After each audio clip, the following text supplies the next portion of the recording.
Hi, I'm Vicki Saunders, and I've been a longtime mentor, probably over 20 years. I think I was sort of born as a teacher. I love to share wisdom that I get along the way. I'm a serial entrepreneur. I've done 5 different startups, and the types of people I like to mentor are young entrepreneurs with fresh ideas right out of the box, and I like to work with that group. I like to mentor because I have a lot of experience in this space. I've done a lot of startups, and I remember how hard it was when I was there by myself trying to figure things out. So I want to share what I've learned along the way. And I also love the energy of young people who are coming along with big ideas who want to change the world. That's my favorite kind of group to mentor, the social entrepreneurs that are coming along. I love mentoring because I get to really get caught up on the latest, greatest trends. And then I get to look really hip to all my friends at dinner parties because I'm sharing all these stories from these young people I'm working with. And secondly, I get so energized working with them. They're so much fun. They're full of really big, bold ideas. They want to change the world, and tapping into that feeling when you had no idea what was impossible. I've forgotten a little bit of that along the way. I've done 5 startups. And to go back to that point where they're taking on impossible tasks and you just look at them and go, wow, I mean, this is great. It's fun to go along for the ride. Usually when I start mentoring, I will ask my mentees about their schedule, about when they work best, when is the best time to connect with them. And then I have a little sheet of how to best work with me. You know, I do email, I don't do phone. I'm really flexible with my hours. And I have a whole sort of suggestion list of how best to work with me, the kinds of things I like. And then to give them a sense of when I answer you, which looks like sort of staccato or Morse code, that's how I communicate with everybody. Don't take it personally. It's not like I don't write a letter to everybody. And so I think there's this back and forth work style, which is important to sort of set up at the beginning so that you're clear and they don't wonder if you're not paying attention to them, why aren't you getting back to me right away? And so I said up front, you know, within 24 hours I'll get back to you, or within 48 hours.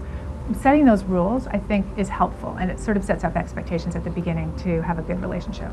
I have I think, a different style of mentoring. In fact, for this video, I went out and I asked a number of the people that I mentor what was different about my mentoring than others that they've experienced.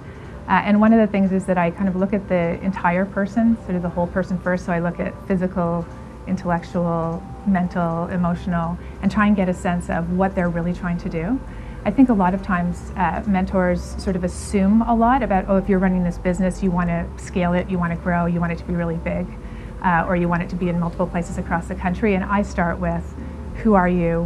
What do you love to do? What do you not love to do?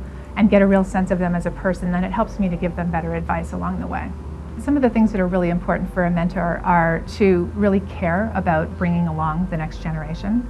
I think some of the challenges that mentors get into is when they think that the way they've done it is the way someone else needs to do it, and that it's just, you know, a package and it's transferable.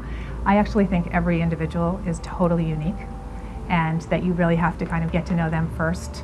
Because for me, really, this is all about personal development. This is about who you want to be in the world, and the business is just a vehicle for you to understand who you are. So I really approach it from that perspective. Of course, you want to have a successful business, but you need to be a successful person too at the same time. So I think if you're just trying to help people set up, for example, a retail store, and there are 6 different steps to doing that, and you have to incorporate, and then you have to go get, you know, permits, etc., that is a naturally sort of a very basic sort of process, which is a transferable skill. But maybe the person who's opening that store has all these other things going on in their life.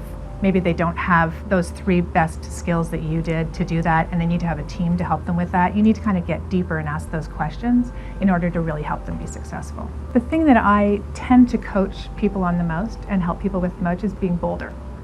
So one of the tools that I have is this reframing question, which I use all the time, and it eventually gets inside the heads of everyone that I mentor. So if someone comes along and says, oh, I'm not sure I could do it, I don't have enough skills. I say, well, what if you did? And, well, I don't have enough money or enough time. Well, what if you did? And I'm constantly flipping it to the positive, because I really believe that the possibilities are limitless if you get out of your own way. So a lot of the time, I spend time helping people get out of their own way so that they can achieve more than they thought they could achieve. Things are changing really quickly in the marketplace, so being a mentor, mostly to tech companies, which is what I do, you really have to be up on it. Or, my favorite thing is I have a very, very big network, which is another major tool that I can provide to the young people that I'm working with. And so if I don't know the answer to a question, I know someone who knows the answer to the question in my network, and I'm very open about sharing my network. Everybody who I work with gets access to my network. So I will find the answer for them, or I will connect them to the person that has the answer. So I don't worry too much about knowing everything. It's impossible to keep up with it. But I do try and find, be one step removed from a person that can help them. Usually when I hand off the entrepreneurs I'm working with to people in my network, I just let it go. I do a little intro and say they're looking for this kind of an answer. And I actually really use my network a lot on this, so they get sent young people often. So maybe they've just learned over time how to work with them, but I don't try and get in there and be a middle person and negotiate. I let the young people go and have to deal with it themselves and figure out how to represent themselves. To be a successful entrepreneur, you need to have what I call all 4 quadrants, right? You have to have strong relational skills, you have to have strong innovative skills, you have to be analytical, and you have to be procedural. So that's the full brain. Most people don't have strength in all of those areas. Only 4% of the population have strengths in all areas, and they tend to be CEOs. So you'll get that coming along. But again, today, everybody wants to be an entrepreneur. It's this huge pursuit at the moment. And so lots of people are coming who don't have skill sets in all those areas.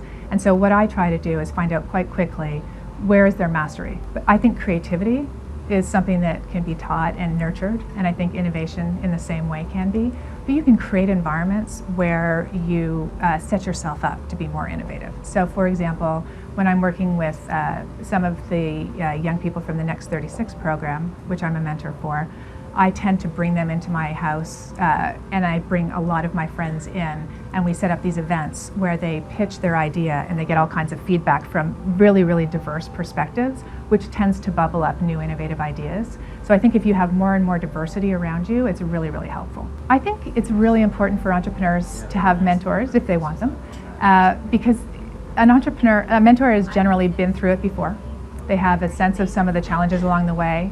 Sometimes when you're going through it for the first time or the second time even, you forget that the world isn't really falling, even though you think that it is, and you have a bit more perspective. So that's critical. I think one of the areas that I think is really very important is to listen well. And so I tend to ask a lot of questions.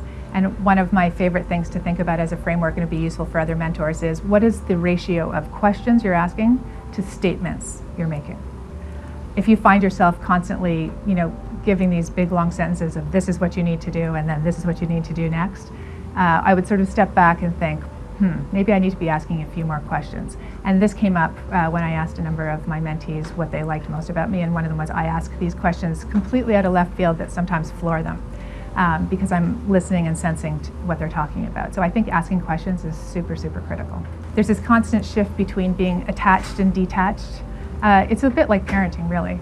They're coming along, they need to make their own mistakes, you need to let them make mistakes. Those are some of the hard things. Sometimes when you just see them, you're like, oh gosh, here they go, I can't stop them, they need to learn this themselves. I think that's one of the biggest challenges I face being a mentor, is to just kind of let it go and let them go make their mistakes.